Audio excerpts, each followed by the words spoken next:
ici les Lucasfilles, en tout cas la moitié des Lucasfilles, et Claire pour ceux qui ne m'ont pas reconnue ou qui ne me connaissent pas encore. Et c'est un épisode et un événement un peu spécial que nous vous proposons aujourd'hui, puisqu'il s'agira de la première fois que nous diffusons une interview tout en anglais sur la chaîne, puisqu'il s'agit d'une interview de Cavan Scott, que j'ai eu l'immense honneur, privilège, grâce à la complicité et au marrainage, je devrais dire, de Lucille Gallio, de le rencontrer ce week-end lors de la convention Star Wars à Cussey, organisée par les Héritiers de la Force. Dans le cadre de la librairie Pocket, Cavan était invité pour faire des signatures, faire des autographes pour ses ouvrages de la Haute République, puisque c'est un auteur Star Wars de grand talent qu'on va vous présenter aujourd'hui. Et donc j'ai passé une grande partie du week-end en interprète auprès de lui, juste à lui permettre d'écrire correctement les prénoms de tous ceux qui venaient avoir un autographe avec lui, et également parfois à faire l'interprète pour ceux qui n'étaient pas complètement à l'aise avec la langue de Shakespeare. Et c'était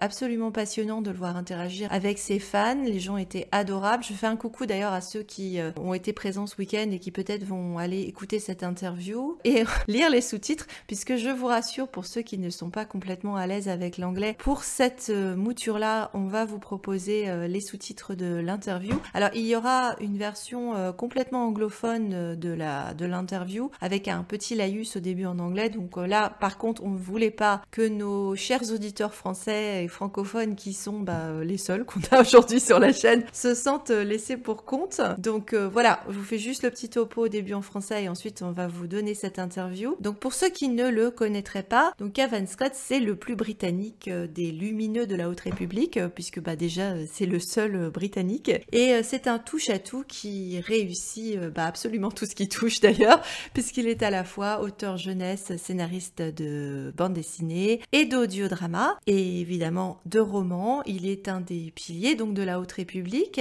mais vous pouvez le retrouver également dans des univers différents comme Judge Dredd, Warhammer, Doctor Who, et puis j'espère un jour très prochainement comme scénariste ou écrivain de films d'horreur, écrivain d'horreur, tellement il est bourré de talent, passionnant. Donc anecdote, puisque j'ai eu la chance de passer autant de temps avec lui, c'est un homme absolument adorable, d'une grande gentillesse, d'une grande générosité, et tant pis, je me fais mousser, mais j'ai vraiment passé un excellent week-end.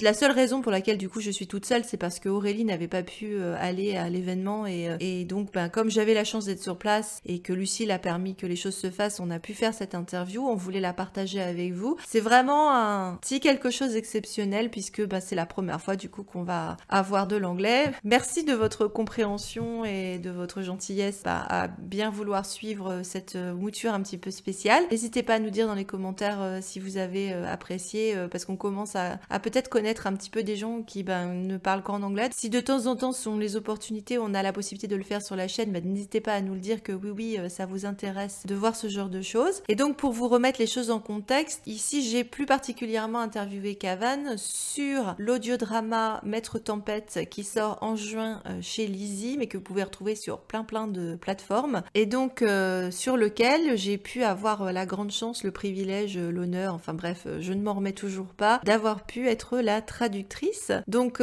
comme Cavan le disait vraiment très gentiment, avec encore une fois la grande générosité qu'elle caractérise, c'est presque une œuvre collégiale. Bon, tout l'honneur lui revient, il a fait un travail formidable, donc on a vraiment hâte avec Lizzie, les éditions Pocket et Lucille de voir vos retours sur ce format exceptionnel qu'est un audiodrama original de la Haute République sur le personnage de Lourd Nadi, en vous encourageant à aller écouter les premiers extraits qui sont disponibles. Vous avez les 10 premières minutes qui sont disponibles, et en vous espérant très nombreux et nombreuses à l'écoute de cet audiodrama, en espérant aussi que vous allez nous faire plein de retours positifs et peut-être demander plus d'audiodrama dans les années à venir. Merci encore et bonne écoute de l'interview.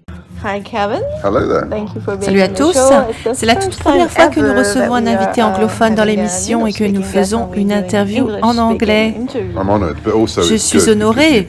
Aussi ça tombe bien parce que tu ne m'as jamais entendu parler français en fait. Tu m'as vu essayer d'écrire en français, c'était déjà assez pénible. Tout l'honneur est pour nous et je ne peux pas imaginer un meilleur parrain pour ce cycle d'interviews. On espère en avoir plus. C'est un peu la continuation de notre conversation parce que j'ai eu la chance de passer le week-end à côté de toi, à t'aider à signer des autographes pour les lecteurs français. On va parler tout de suite de Lourd Nadi. Le public français va bientôt apprendre plus sur Lournadi, cette maître tempête? Tu vas révéler les origines de ce mystérieux personnage casqué. Oui, tout à fait. Qui est apparu dans le livre de Charles Soule. J'imagine que c'est lui qui a trouvé son nom. Absolument. Charles a imaginé le personnage et c'était un personnage mineur dans la lumière des Jedi. Et on ne savait pas ce qu'on allait faire avec elle ou si on ferait grand-chose avec elle. Il a fait ce truc super qu'elle a donné son nom à son vaisseau sans expliquer pourquoi, parce que ça ne faisait pas partie de cette histoire. Mais plein de gens l'ont repéré. Avant qu'on sache qu'elle allait devenir populaire, j'avais commencé à écrire l'Orage gronde et je savais qu'elle serait dans les BD. Et on m'a demandé de la développer dans l'Orage gronde. C'est en explorant son perso et en l'écrivant que nous avons décidé que si nous devions faire un audiodrama, elle serait le bon personnage principal. C'est la drama queen parfaite, absolument parfaite. Tu savais donc assez tôt que tu allais écrire sur elle, et quand est-ce que tu as su qu'elle serait une parfaite anti-héroïne byronienne? C'est venu lors de conversations entre moi et Justina Ireland, qui devait aussi écrire sur elle dans ses livres jeunes adultes, et on a commencé à réfléchir à son passé. Et on s'est dit qu'elle venait d'une famille aisée, aristocratique, et j'ai blagué sur le fait qu'elle pourrait être une anti-princesse Leia. Quelqu'un à qui on avait tout pris et qui a décidé qu'elle renoncerait à ce monde et à son espèce. Tout est parti de cette conversation. À partir de là, on s'est demandé, mais pourquoi elle a appelé son verso le Lournadi? Pourquoi son nom est si important pour elle? Et c'est là qu'on a commencé à construire toute son origine, et sans trop spoiler, elle vient d'une grande lignée Twilight. Cette famille est chassée du pouvoir et elle est laissée à la dérive. Et ça, c'était le début de son histoire. Et bien sûr, c'est ce qui l'amène à devenir une maître tempête. Et on peut espérer qu'à travers cette histoire et ce qui va suivre après, on va montrer que c'est vraiment juste le début de son histoire. À partir de cette conversation, toute sa vie a été développée et nous savons où ça va l'amener à la fin. Ce que, bien sûr, le public ne sait pas encore. Oui, tous les mystères sur Lourna n'ont pas encore été révélés. Il y a encore plein de secrets sur elle et des choses qui vont lui arriver. Pour revenir sur la princesse, elle fait complètement pendant à la princesse Leia, un mémoire inversé de plein de façons. Elle m'a fait beaucoup penser à une Anastasia badass. On en avait discuté un peu tous les deux. Et cet élément Romanov a un point. Ah, j'ai définitivement mis de ça quand je l'écrivais. Comment quelqu'un de cet âge, qui perd sa famille d'une manière assez violente, réagirait dans cette situation. Et bien sûr, dans le cas de Lorna, qui elle est, elle réagit de la pire manière envers tout le monde dans l'histoire, mais d'abord envers elle-même. Et le moment cathartique dans son histoire de se faire enlever sa famille est la clé pour comprendre Lorna dans le drama. Sans trop rentrer dans les détails, elle gère assez mal les situations. Et elle blâme toujours tout le monde, à part la bonne personne dans la situation qui pourrait faire changer les choses. Et il va falloir écouter la pièce pour découvrir qui c'est. Pour continuer sur les héroïnes et les familles compliquées. Lournadi, Lornadoun, c'est quelque chose qui a été évoqué plusieurs fois. Quand Charles a trouvé le nom, je pense qu'il y a pensé de manière inconsciente. Un truc qu'il voulait faire avec Lourna, c'était lui donner un nom tout à fait normal. Je connais quelqu'un qui s'appelle Lourna, ce qui me fait rire à chaque fois qu'on en parle. Comme avec Luke et le fait d'avoir des noms familiers dans Star Wars. Very familiar names within Star Wars. C'était pour la rendre abordable. On voulait un personnage abordable. On n'avait pas encore réalisé pourtant à quel point son nom serait important. C'est pas vraiment un spoiler, mais elle prend plein de noms différents dans cette histoire, et cela devient un thème, comme le fait d'essayer différents masques. C'est tellement Star Wars. Ouais, exactement, mais une des choses que nous avions décidé très tôt est que, ok, il y aurait des masques, mais il fallait une raison. Donc c'est pour ça qu'on a du gaz. Et c'est pour ça qu'ils en portent. On ne voulait pas qu'ils portent des masques juste parce que c'est du Star Wars. Donc on a utilisé l'imagerie des masques à gaz. Mais ça nous a donné une chance de bien y réfléchir pour tous les personnages comme Marchion et comment ils gèrent ces deux masques. Et on a vu dans les films la relation des persos avec leurs masques. Avec Lorna, elle porte un masque, qu'elle porte ou non un casque. Et comme on voit dans le drama, elle va essayer plusieurs personnalités et rien ne lui convient vraiment. Je ne crois pas que ça marchera tant qu'elle n'aura pas compris qui elle est, et c'est pour ça que je la trouve si fascinante, car elle est dans une spirale autodestructrice. Quel retour as-tu eu pour l'instant sur le personnage? Je ne m'attendais pas du tout à ce que les gens l'aiment autant. Quand on a dévoilé son visage, Ario Anindito a fait son concept et elle est assez impressionnante. Et j'avais donné ce détail dans l'orage gronde qu'elle s'est fait aiguiser les dents, ce qui est une tradition purement masculine chez les Twi'lek. Et encore une fois, ça va avec le fait qu'elle essaie plusieurs identités. Cela se passe pendant qu'elle est dans l'orbite de la famille Héros, donc il vaut mieux avoir les dents affûtées. Tout chez elle passe par le fait de savoir qui elle est. Au début, je me suis dit qu'elle serait trop effrayante à regarder, mais les gens ont adhéré. Oui, elle est populaire. On sait bien que dans Star Wars, les gens aiment les méchants. Mais je ne crois pas qu'on s'attendait à un tel retour sur elle, et maintenant les gens réclament d'en savoir plus. En parlant des dents, il y a une scène assez horrible que tu as écrite pour ceux qui ont peur d'aller chez le dentiste, et il y en a.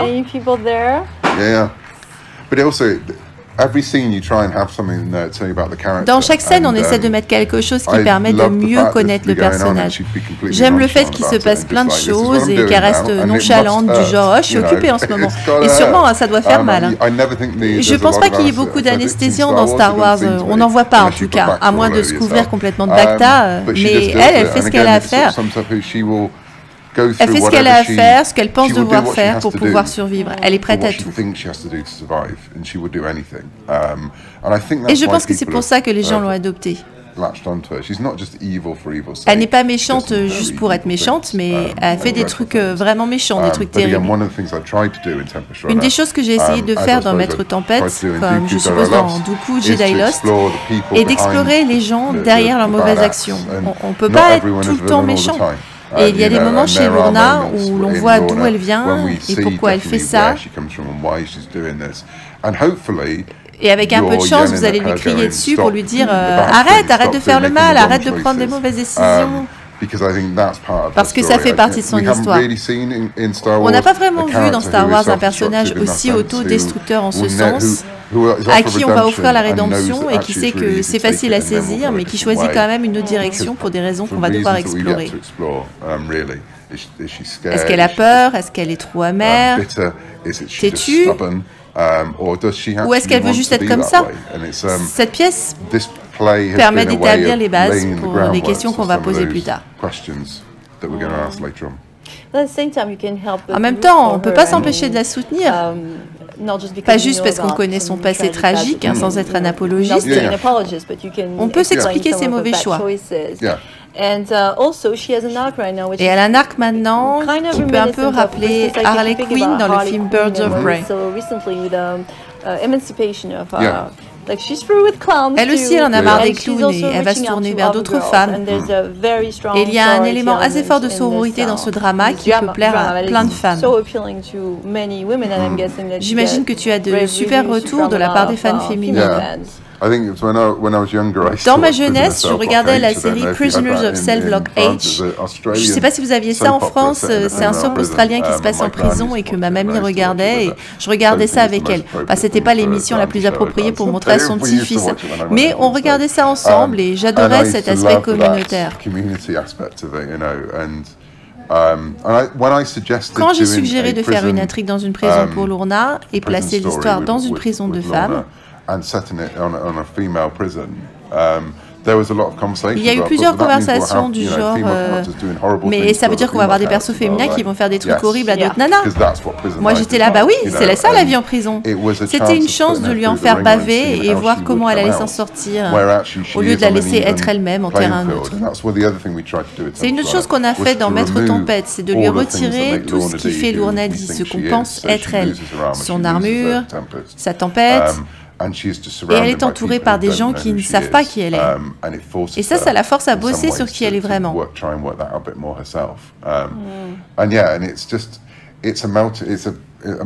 C'est un melting pot de différentes personnes et on sent qu'à n'importe quel moment, quelqu'un peut péter un plomb. Et elle est probablement la pire personne à mettre au milieu de tout ça, mais elle essaie. C'est pas la pire, hein? Ah non, pas du tout. Dans cette petite bande hétéroclite. Ah bah c'est ça le truc, elle ne l'est pas. Elle pense qu'elle est la pire et c'est peut-être un choc pour elle de réaliser qu'elle ne l'est pas. Et là encore, ce qui compte, c'est comment elle va réagir à ces moments. Il y a peut-être un élément de tragédie parfois dans comment elle réagit parce qu'on a envie qu'elle s'en sorte.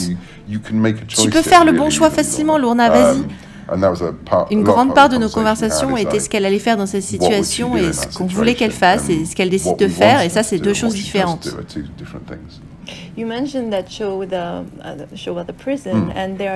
Tu as parlé de cette émission dans une prison et il y a plein de clins d'œil et d'hommages dans ce drama à différents genres et différents films. Un qui m'a particulièrement frappé, corrige-moi si je me trompe, c'est le Aliens de James Cameron. Il y a toujours le Aliens de Cameron. Tu avais ça en tête alors? Ah, je suis un immense fan, davantage du deuxième que du premier. Plus Cameron que Ridley Scott alors. Ah oui. Une part de moi se dit que je devrais m'en excuser, mais j'ai même pas envie. La scène du départ des Marines et leur briefing dans Aliens est l'une des meilleures scènes de briefing jamais écrites. Et comme scène de personnage. On sait exactement à la fin de la scène qui sont les personnages. Et oui, c'est sûr qu'il y avait une influence.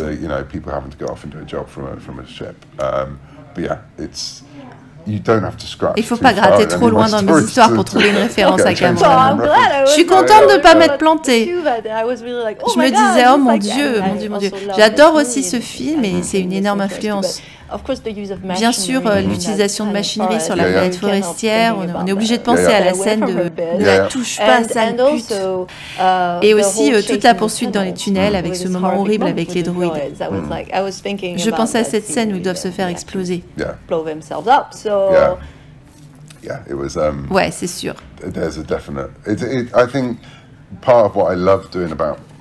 Une grande part de ce que j'aime dans mon boulot, c'est qu'on peut faire des mélanges. J'ai regardé plein de films de prison, j'ai lu beaucoup, regardé des documentaires sur les prisons pour mes recherches, mais il y a des moments, en particulier dans la façon dont moi je vois Star Wars, où il faut un monstre, et je suis honnêtement convaincue que c'est l'un des meilleurs films de monstres qu'on ait jamais fait. Est-ce qu'il a fallu enlever des parties parce que c'est un sacré morceau, hein. Lucille a mentionné hier que cela durait 6 heures et on n'a pas cette culture en France de l'audiodrama ou de la pièce radiophonique que vous avez en Angleterre. Est-ce que tu as dû faire des coupes parce que c'était trop long ou parce qu'on t'a demandé de ne pas aller dans cette direction? Non, pas sur celui-là.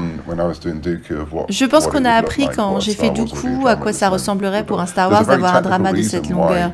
Il y a une vraie raison technique pour cette longueur en fait.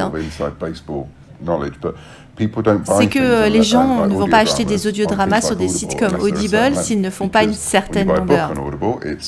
Quand tu achètes un livre sur Audible, ben, tu as 12 heures ou 13 heures. Un audiodrama, ça dure 2 heures. Et ben, les gens, ils en veulent pour leur argent. Et on espère que c'est ce qu'on leur offre. J'ai vraiment conçu ça comme une série en 6 parties. Il y a des pauses, des endroits où s'arrêter. Oui, parce que Dooku était sur un fil assez long. Pour certaines personnes, ça faisait peut-être beaucoup. Mais là, j'ai eu la chance de mettre des cliffhangers, des moments où on pouvait respirer après une demi-heure intense avec Lourna. which there are a lot It's of. quite a C'est assez Yeah, mouvementé. yeah, Definitely. Among the Dans l'équipe des Luminous, Lumineux, Claudia Claudia Gray Gray et toi seem semblez les not moins shy to timides à touch aborder upon, les questions de la sexualité et de the la sex- romance. questions of sex and romance. Ce qui est un And, terrain assez it's something that is sensible a avec little Star Wars, touchy, though, car in, beaucoup de the Star fans Wars disent que ça universe. n'a A lot pas of sa fans place are totally dedans, ils against sont it and say complètement contre, that they have en nothing particulier to do quand on there. parle de And Jedi, especially when you have to talk qui sont about littéralement Jedi who are intouchables. Literally untouchable. Do you Est-ce que think tu that penses this, que ces feelings and sentiments these ont topics bien leur belong place in dans the Star Wars universe? et And, est-ce qu'on va en avoir dans la can phase we- 3? Are we getting some in phase 3? Is it something would you be Tu against serais contre? that? Or? Well, I think with the topic Jedi, in my mind, have to Le be truc human, avec les otherwise they Jedi, just dans mon become esprit, gods. c'est que And les Jedi doivent so, être humains ou sinon what's ils the vont most devenir human des thing, dieux. no Donc matter qu'est-ce your qu'il y a de species in plus Star Wars, humain, is quelle to que fall soit in ton love espèce or, dans have a Star Wars, relationship. que de fait de And tomber it's how we amoureux can- ou d'avoir des relations? How we can relate to them. C'est une And façon it's de whether nous those- identifier à actually eux. those relationships are Ces for good or relations, bad, you know, bonnes and ou relationships mauvaises, can be love ça or peut être hate de or whatever, l'amour ou and de I la think to haine. ignore them would Ignorer be- ça nous ferait rater you de miss out la so much tension, drama, du and chance drame, of drama and chance une chance for- d'avoir des drames et des um, conflits. for conflict and character building because Et du développement de we grow personnages. through our relationships. Parce que We nos grow relations through nous font our grandir. relationships with mistakes, C'est we grow dans through nos our erreurs relationships that have et been, aussi dans les you know, relations qui ont compté. defining. And so I personally want to see that in everything, Personnellement, things that I c'est read quelque and chose que watch, je veux because voir dans ce que je lis et je regarde, it's the main part of everyone's car c'est le life, vrai moteur de for la good or vie de for tout le ill. monde, en bien ou en Yeah, mal. people do get touchy about these Oui, things les in- gens in peuvent everything, s'énerver whether sur it's ces Star sujets Wars un peu or partout, Star Marvel Wars, or whatever. Marvel ou autre, But the mais High Republic is here la to Haute stay. République, elle est là pour So- durer. Maybe some sexy scenes. Peut-être des scènes I could sexy. possibly say. I mean, we Ah, touched on them a bah, bit j'ai in pas le droit Rise de of le Storm, dire. but, in a very On l'a un tasteful peu manner, abordé dans hopefully. l'orage Let's gronde face it, when avec Elsa Mann's beaucoup in the de room, tact. there's always the Soyons chance clairs, because quand il y a the Elsa man's Mann dans le just a coin, il y a walking toujours une dog, chance, he's parce just que like, you know, en he ce qui can't concerne help it. cet homme, il peut pas s'en empêcher. yeah, Il suit ses propres he's règles, hein, a- ce garçon. He's got rules of his own, that boy. Tu as écrit un très beau Villainous Crush avec un dos Well, yeah, I routine. mean, it's- Oh oui, il y a there are so tellement many opportunities. I think d'opportunités. it's just a mistake to So rule many. out. Tellement. It's just- Je it's crois que c'est une erreur de part se and parcel priver. of the So great to hear. Ah, je There suis was- contente let's de face te it, l'entendre there is dire. romance in the very first moments of Faut Star être Wars, honnête, il y a you de la know, romance so, dès les tout premiers moments de Star to Wars. say it has no part in Si Star tu dis Wars que ça means n'a pas you sa haven't place dans watched Star Wars, the c'est que original. tu n'as pas vu la trilogie originale. Yeah. Alors, on peut pas avoir une saga familiale sans sexe ou amour à un moment. Tout à fait. Tu as un talent inné pour créer du suspense, tu adores les films d'horreur comme tu aimes souvent le répéter. Est-ce que tu aimerais écrire deux questions en fait. Est-ce que tu aimerais écrire un roman d'horreur pour Star Wars et comment tu en ferais le pitch? Ça c'est la question 1. Et question 2, selon toi, quel est le moment le plus horrifique que l'on ait eu dans les films Star Wars et qui aurait pu t'impacter? Well, yeah, I would like to write a horror novel. I'm obviously. Ah, j'aimerais écrire un roman d'horreur, mais je vais pas faire le pitch ici parce que j'aimerais le faire pour de vrai. Je sais, mais je tente quand même. Je sais, bien essayer. J'aimerais bien davantage écrire un film d'horreur pour Star Wars. On arrive au point où on a des opportunités d'avoir différents genres. Et tout comme j'adorerais voir un film ou une série télé romantique Star Wars, j'adorerais enfin voir un film d'horreur pour adultes. Et aussi, je suis un fan de films d'horreur jeunesse, ce qui me vient d'avoir vu les Goonies ou le Monster Squad quand j'étais gamin. J'aimerais explorer ce genre d'univers, ce que je fais depuis des années dans mes BD. La scène la plus horrifique, pour moi, ce sont les monstres qui ont fait Star Wars. Quelqu'un qui me parle, il sait en quelques secondes que la conversation va virer sur les monstres. Empire est le premier film que j'ai vu au cinéma. J'étais terrifiée par le Wampa, en particulier dans la version originale où on ne le voit pas du tout pour des raisons derrière la caméra. Pour une scène horrifique avec monstres, c'est ça qui m'a fait le plus peur. Et dans Empire, il y a la scène aussi où Luke se voit dans l'arbre. Et il voit dans une pure image d'horreur le masque de Vador qui s'ouvre sur le visage de Luke dedans. Ça, c'est ce qui m'a affecté le plus en grandissant. Avec tout ce que ça a apporté, c'est littéralement une vision de cauchemar.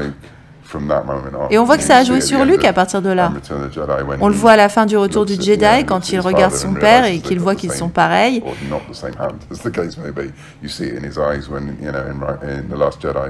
Et puis dans ses yeux aussi, dans le dernier Jedi, quand il va tirer son sabre sur Ben. C'est ça la chose la plus horrifique dans Star Wars. C'est une saga familiale et les familles s'entre-déchirent en fait tout le temps. Le cauchemar, enfin, c'est une autre origine du cauchemar. On voit les différentes répercussions dans la hutte avec Ben. Pour tous les deux, c'est le moment le plus terrifiant de leur vie. Et Mark Hamill a fait la plus grande performance d'acteur de sa vie. On lit dans ses yeux qu'il voit encore ce masque dans l'arbre de Yoda et il est son père à nouveau. Il est hanté encore.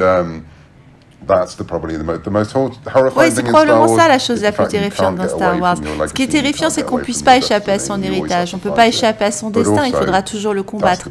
Mais c'est ça aussi le plus grand espoir, car on peut le combattre. Donc, l'horreur sans espoir, c'est gratuit. Et c'est pourquoi au cœur de l'horreur, il y a toujours de l'espoir. Il faut l'espoir que les gens vont survivre, et c'est encore plus horrible quand c'est pas le cas. Et pour moi, c'est la moitié du côté horrible de Star Wars. Tu vas devoir faire attention aujourd'hui, parce que j'ai vu un Wampa qui traînait dans le coin. J'ai fait des photos avec. J'adore ces moments-là. Tu as dompté tes peurs alors? Oui, ça va être un scoop en fait. Je ne crois pas l'avoir mentionné nulle part ailleurs, mais j'ai jamais pu écrire quoi que ce soit avec un Wampa avant cette année, et ça va sortir bientôt, parce que j'ai enfin pu arriver à écrire une histoire de Wampa. Je voulais, mais quelle belle évolution. Absolument, j'ai vaincu mes démons. Mais j'avais trop peur de Wampa. Ça, c'est un cosplay qu'on vient d'évoquer. Tu vas probablement bientôt avoir des gens qui vont faire des cosplays de l'Ournavi ou de la Haute République.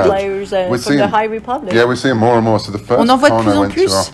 La première convention où je suis allée après la pandémie est celle de Londres. Et la première personne que j'ai vue en entrant était habillée en Avar Kriss. Et ça, c'était un moment incroyable. Il y a quelqu'un en ce moment qui est en train de fabriquer un costume de skieur pour célébration et elle met ses images en ligne et elle a fait un masque complet. Je ne sais pas à quoi elle ressemble, et puis si ça va se terminer avec un ou deux bras. C'est incroyable. Les gens passent tellement de temps sur ces costumes. Moi, j'adore le cosplay. Je ne pourrais pas le faire, car je n'ai pas la patience de faire autant de travail. Mais le fait que les gens aiment les personnages au point d'y passer autant de temps, et pas juste pour se balader costumé la journée, c'est déjà super, mais le boulot que ça demande avant, j'adore quand les gens partagent sur les réseaux sociaux ce qu'ils fabriquent. Célébration, ça va être intéressant cette année. Et voir le nombre de fans de la Haute République. Tu es au courant de fanfiction de tes livres sur la Haute République? C'est affreux, mais j'ai légalement pas le droit de regarder la fanfiction pour des raisons légales. Et j'ai commencé comme auteur de fanfiction pour devenir écrivain, à écrire pour des fanzines de Doctor Who dans les années 80-90. Pitié, n'allez pas les chercher. Mais même si ça me brise le cœur, on doit toujours dire qu'on ne peut pas les lire.